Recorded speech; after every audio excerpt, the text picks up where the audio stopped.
Hello friends, எல்லாருக்கும் வணக்கம். இப்போ 21ஆம் தேதி நம்ம முதலமைச்சர் கடலூருக்கு வந்திருந்தார். அப்போ வந்து மஞ்சக்குப்பத்துலேருந்து உழவர் சந்தை எப்படி 2 கிலோமீட்டருக்கு மேலே இருக்கும். என்னென்னா அவ்வளோ கூட்டம், மக்கள் கூட்டம் அதிகம். போலீஸ் பாதுகாப்பு, லட்சக்கணக்கான போலீஸ் குமிஞ்சிருந்தாங்க. மக்கள் எல்லாம் ரோடு 2 பக்கமும் ஆரவாரமாக கணக்கு வழக்கில்லாத கூட்டம். பெண்களும் ஆண்களும் சமமாக 2 பக்கமும் இருந்தாங்க. ஆனால் 4 மணிக்கு வர்றதா அந்த முதலமைச்சர் வந்து 7 மணி ஆயிடுச்சு உழவர் சந்தைக்கிட்ட வர்றதுக்குள்ளே. ஆனால் தூரத்தில் இருப்பார், நம்மளால் பார்க்க முடியாது, நம்பிக்கையே இல்லை எனக்கு. ஆனால் கிட்ட தான் வந்தார், 6-7 மணிக்கு வந்தார்.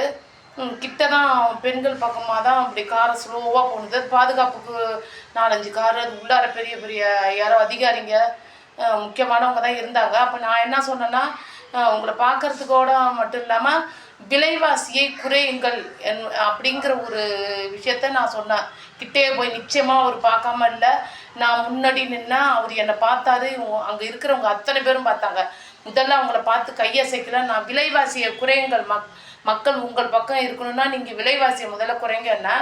இப்போ வந்து கவர்மெண்ட் வேலைக்காரங்களுக்கெல்லாம் சம்பளத்தை அதிகரித்து கொடுத்துருக்காங்க.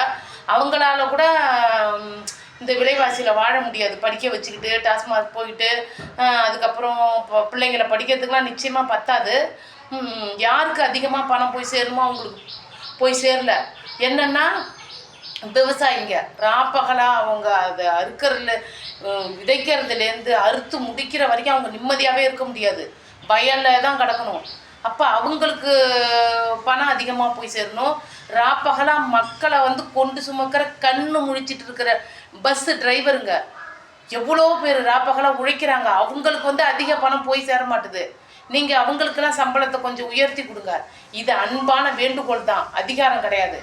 நீங்கள் விலைவாசியை நடுத்தர மக்களுக்கெல்லாம் சுத்தமாக குடும்பம் பண்ண முடியாது. எல்லோரும் நடுரோட்டுக்கு வர நிலையில தான் இருந்துக்கிட்டு தான் உங்களை எல்லாரும் பார்க்க வந்தாங்க. யாரும் சொல்லலை, உங்களை பின்னால் திட்டுனாங்க. ஆனால் இருந்தாலும் நான் மட்டும்தான் துணிஞ்சு நான் முன்னாடி வந்து சொன்னேன். மக்கள் முழுசாக என்ன இருக்குன்னா, இன்றைக்கி ஒரு நாளைக்கு 200 கிடைச்சா போதும், அதை வாங்கிட்டு ஏதாவது செய்வோம் இருக்கிற விலைவாசின்னு எல்லாரும் திரண்டு அங்கே ரோட்டுக்கு வந்துட்டாங்க.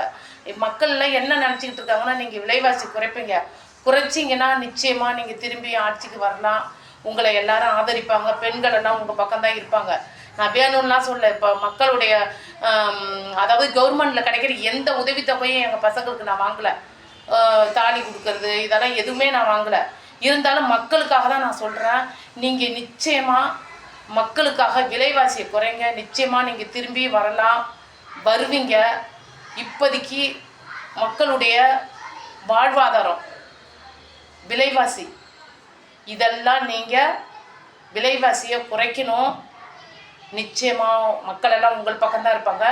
இது அன்பான வேண்டுகோள், அதிகாரம் கிடையாது. நீங்கள் தமிழுக்காக போராடுறவங்க, பெண்களுக்காக போராடுறவங்க, உழைப்புக்காக போராடுறவங்க. அதனால் நீங்கள் நிச்சயமாக விலைவாசியை குறைச்சாதான் மக்கள் வாழ முடியும், உங்களுக்கு ஓட்டு போட முடியும். நான் உங்கள் கிருஷ்ணாபாய் கீர்த்தி.